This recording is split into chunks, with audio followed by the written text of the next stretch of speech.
Coexistencia de especies competidoras.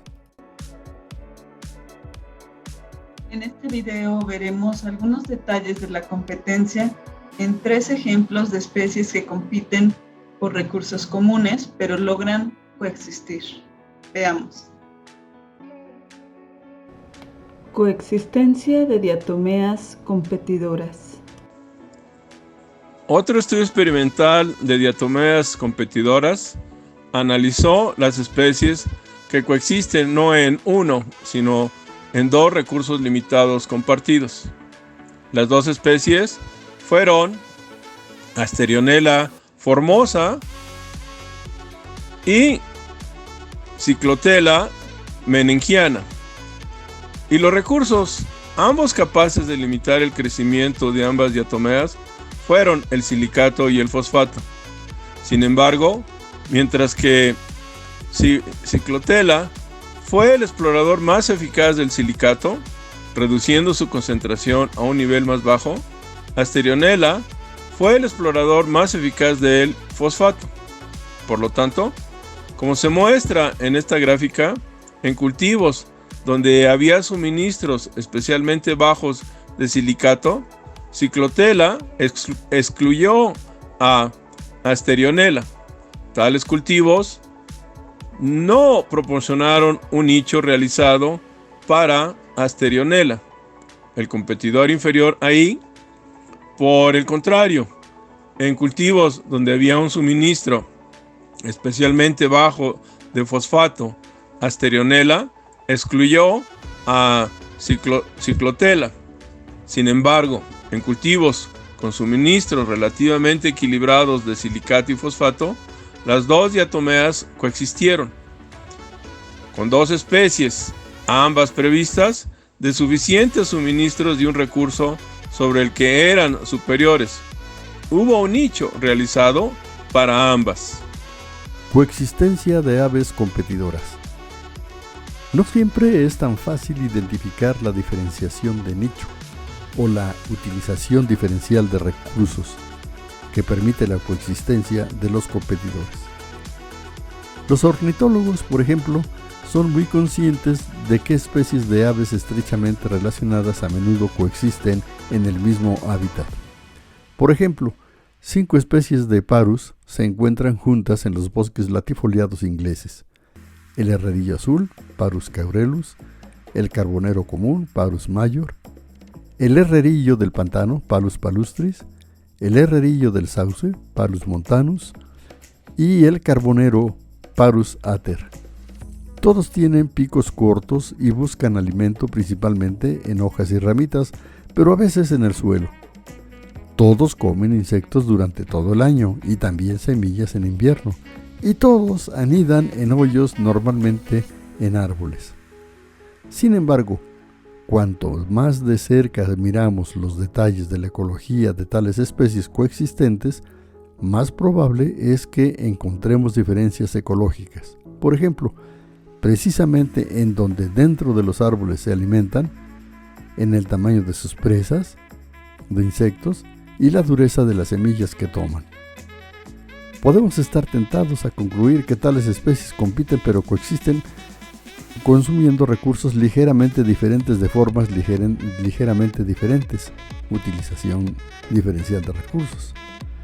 Pero en ambos ambientes naturales complejos, tales conclusiones, aunque plausibles, son difíciles de probar. De hecho, a menudo no es fácil demostrar incluso que las especies compiten. Para hacerlo, generalmente es necesario eliminar una o más de las especies y monitorear las respuestas de las que quedan. Esto se hizo, por ejemplo, en un estudio de 2 especies de aves muy similares: la reinita corona naranja, Vermivora celata, y la reinita de Virginia, Vermivora virginiae, cuyos territorios de reproducción se superponen en el centro de Arizona.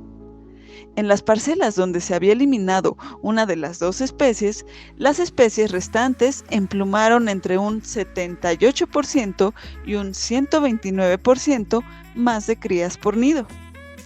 El rendimiento mejorado se debió a un mejor acceso a los sitios preferidos para anidar y la consiguiente disminución de la pérdida de polluelos a manos de los depredadores. En el caso de las reinitas de Virginia, pero no de las reinitas de corona naranja, la tasa de alimentación también aumentó en las parcelas de las que se extrajeron las otras especies.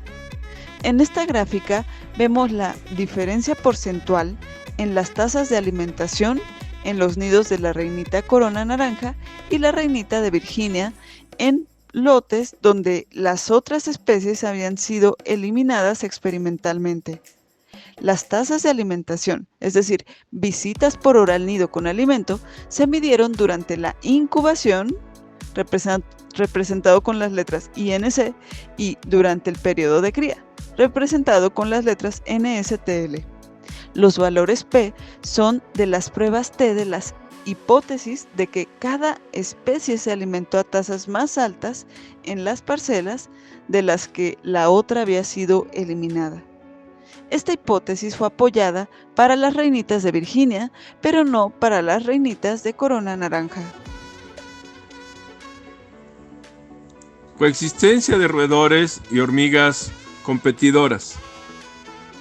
Todos los ejemplos descritos hasta ahora han involucrado parejas de especies estrechamente relacionadas, diatomeas, peces salmónidos o aves.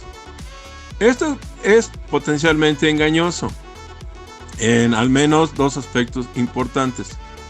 Primero, la competencia puede ocurrir entre grupos más grandes de especies que solo un par, donde a veces, por lo tanto, se llama competencia difusa. Y en segundo lugar, la competencia puede ocurrir entre especies completamente no relacionadas.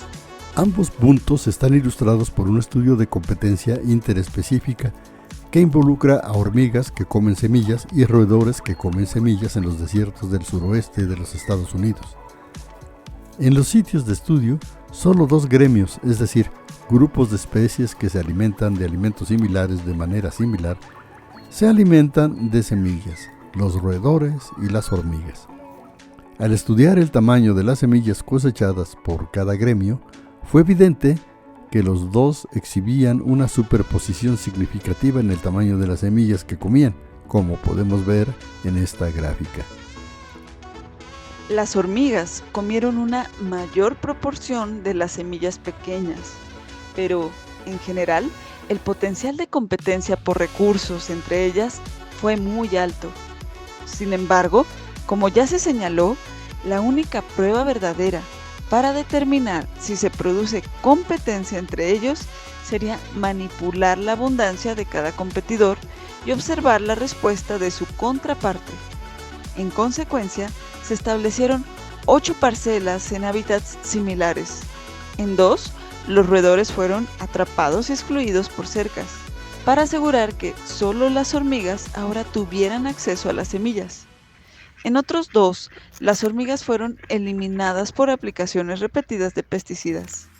En otras 2, se excluyeron tanto las hormigas como los roedores, y finalmente se mantuvieron 2 parcelas como controles no manipulados. Cuando se eliminaron los roedores o las hormigas, hubo un aumento estadísticamente significativo en el número del gremio. El efecto depresivo de la competencia interespecífica de gremio sobre la abundancia del otro fue evidente. Además, cuando se eliminaron los roedores, las hormigas comieron tantas semillas como los roedores y las hormigas habían comido previamente entre los dos. Al igual que los roedores, cuando se eliminaron las hormigas, solo cuando ambos fueron eliminados aumentó la cantidad de recursos.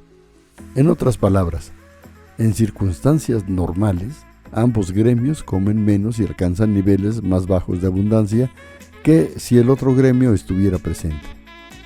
Esto indica claramente que los roedores y las hormigas, aunque coexisten en el mismo hábitat, compiten de manera interespecífica entre ellos. En síntesis, con la competencia por explotación, el competidor más exitoso es el que explota con mayor eficacia los recursos compartidos. Pero, dos especies que explotan dos recursos pueden competir, pero aún así coexistir, cuando cada especie mantiene uno de los recursos a un nivel demasiado bajo para una explotación efectiva por parte de la otra especie. En estas circunstancias, se puede identificar una diferenciación de nicho o una utilización diferencial de los recursos comunes, que es lo que les permite coexistir.